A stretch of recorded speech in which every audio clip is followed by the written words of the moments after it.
Hi everyone, welcome back. We're going to go through today's skill portion, and we're going to kind of go back to what we were working on last month of some of the snatch skill and clean skills. If you're not familiar with what we were doing last month, that was the end of April, definitely check out those YouTube videos that we went through, and that will give you a review. So that first 5-10 minutes of the skill portion, you might want to watch those videos from the end of the week of April, where we talked about the different positions and working with something like a PVC pipe, broomstick, or in my case, I have the inside of a wrapping paper roll. Okay, so we're working on snatch today. You're going to want a wide grip, and we're going to do 3 position snatch. So the 3 positions. The first position is going to be a high hang. So that's just that dip, drive, and getting that bar up, all right? So you're not letting that bar come down. It's literally just that dip and drive, okay? So if you're going to practice anything, definitely practice on that. That's one of the foundations of the lifting, Olympic lifting, weightlifting, movements. So if you don't have that foundational position and movement, you don't want to make it more complex. If you don't know how to squat, we're not going to teach you how to squat clean, right? If you don't even know how to squat, why add more? So definitely work on that high hang position before you worry about the other positions. So what I am going to talk in detail about is that high hang position, all right? Like I mentioned, this is one of the foundational movements of weightlifting. So if you don't have a foundational movement, you definitely don't want to be going into more details and adding more movements from the ground. All right, so keeping it simple, keeping that very basic movement. Some of the things you want to think about when you dip down, and try to focus on just like 1, maybe 2 of these details. You're not going to be able to do all of them at once. So let's see, shoulders pinning back, and if I were to let go of this bar, that bar shouldn't fall because I have my lats engaged, my shoulders are engaged. I'm not just letting this bar, I'm not holding on and letting my shoulders relax. I'm actually pulling back, keeping that bar close to my body, and I have tension on that bar, right? So that's one of the things. When you dip down, you're going to rotate your knees out. It's not just a bend of the knees. You want to rotate out, and you want to be involving those glutes. So if you just bend your knees, that doesn't involve the glutes. If you rotate out, you're adding torque into the hips, and the hips are where most of the power comes from. So think about rotating your knees out, and that's going to dip you down, all right? Another thing is, when you dip down, your back should be vertical. So I should be able to stand against the wall and dip straight down and up without my butt coming off or my chest coming off that wall. So it might help to go against the wall and slide up and down throughout that EMOM, just so you're getting an awareness of what vertical is, because I'll coach a lot of people and I'll watch them and I'll try to tell them to dip down vertical, and they're not dipping down vertical. They think they are, but they haven't had practice, they haven't had a lot of awareness to where they're going straight up and down. Okay, and then another thing is rotating your knees out, dipping straight down vertically, and having the weight balanced throughout the feet. A lot of people are thinking, oh, always weight in the heels, weight in the heels, weight in the heels, and their toes come up. When your weight is in your heels and your toes are coming off the ground, that means you're off balance. You don't want to be off balance when you're doing weightlifting. So practice sinking straight down to where you have good amount of weight in the balls of your feet up front, but also in the heels, not just forward, not just backwards. All right, so straight down, straight up. So those are some of the key points that I want you guys to be thinking about, which is a lot to think about in this one basic movement, which is why if you haven't done much of this, I really want you to focus on that one basic movement. Once you start getting amazing, perfect at that basic movement, then you could start worrying about what should you be in the hang position, or what you'd be doing from the ground into the hang position, because all those positions will involve lots of detail, just like this one position involves a few different kinds of details. Second is going to be adding into that hang. So you're going to dip down just like you did. You're going to sit back till the bar reaches that knee level, and then you're going to pull back into that dip position and get that bar over the shoulders. All right, and your last position is going to be from the floor, and you want to get that start position. That shoulder should be slightly in front of the bar, maybe like 2 inches. So your butt is low, you're not in a deadlift position, you're not in a squat position. It's going to depend on your body type, but generally hips are kind of low, chest is high, back is always flat, and you're going to bring that bar to that hang position by pushing the knees back. If you notice, my knees are actually in front of the bar, so if I start to lift here, that bar starts to go away from me and I have to go around my knees. We never have to want to go around, bring the bar around our body in any kind of lift.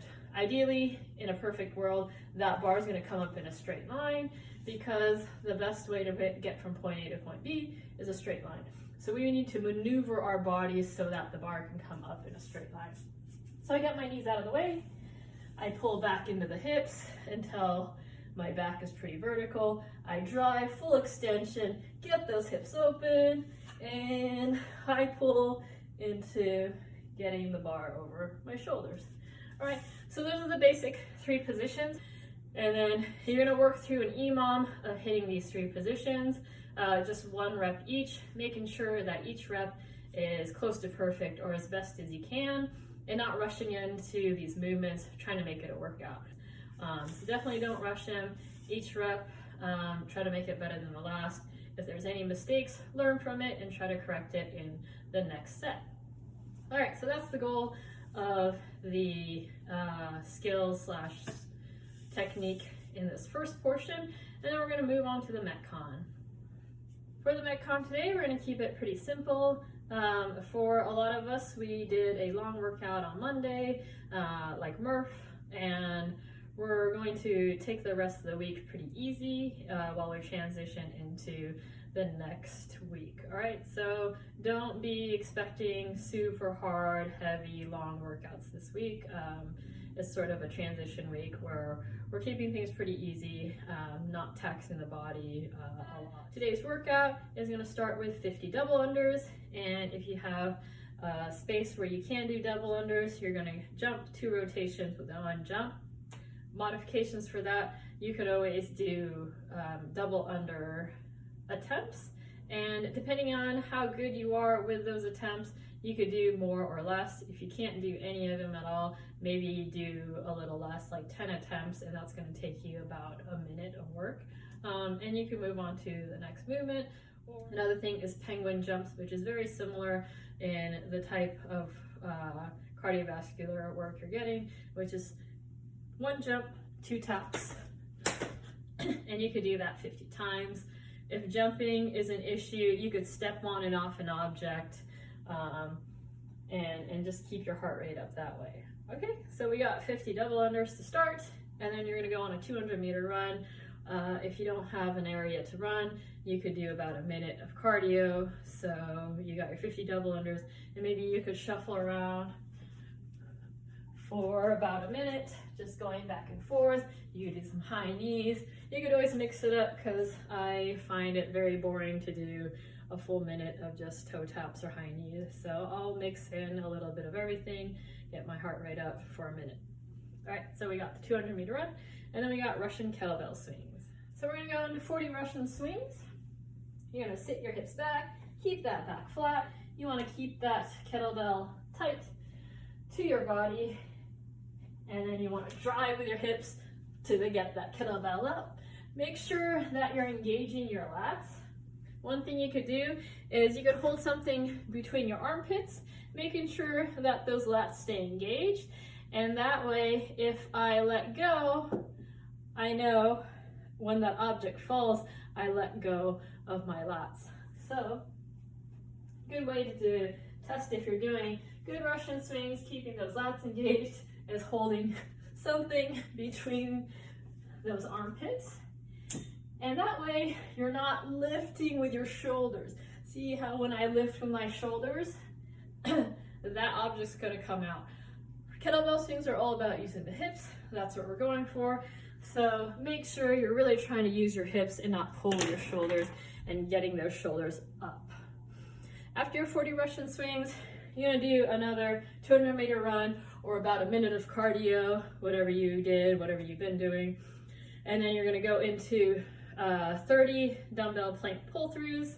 So you could use dumbbell, you could use a kettlebell, you can use an object, some sort of weight. And you're gonna go into a plank position. All right, so you're in your plank position. Your feet should be pretty close together, but make sure you're able to hold that balance when you let go of that one arm. So if you're too close together and you fall over, or you're having to shift your weight a lot, no good. So have your feet out somewhat wide, but not too wide to where you're just gonna rely on that balance and not have to do any work with your core. Find a happy medium. You're gonna start with the dumbbell on one side. You're gonna slide it over, switch hands, slide it back to the other side. You're gonna repeat this movement for 30 reps total.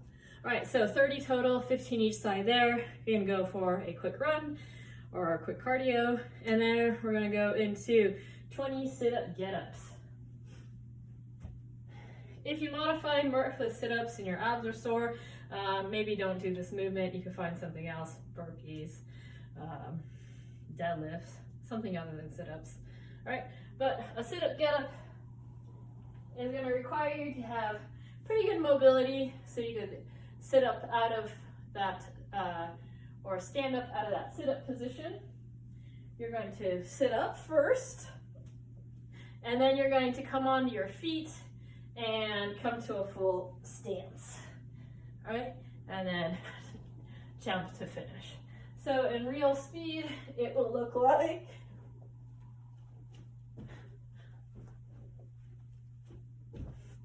some ways to modify that.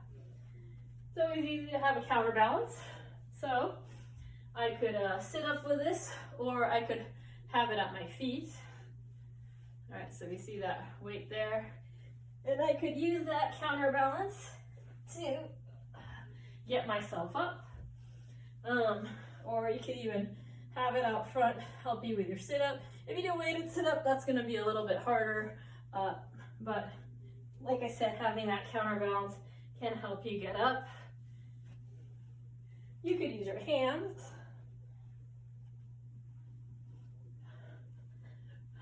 All right, so some ways to modify that sit-up get-up. You do 20 of those sit-up get-ups, and then you go for that 200-meter run, and you're gonna finish off with 10 ground overhead. You could use 2 dumbbells, 1 dumbbell, anything that goes from the ground to overhead 10 times, right? So if I had 2 dumbbells, I would have 1 on each hand. I would bring it up, and then full extension at the top. Okay, so anything that goes from the ground to overhead, you could use a barbell, you could use 2 dumbbells, you could use 1 object, whatever you want to do, just go from the ground and go all the way overhead. So basically the rep scheme goes 50, 40, 30, 20, 10 with a 200-meter run in between.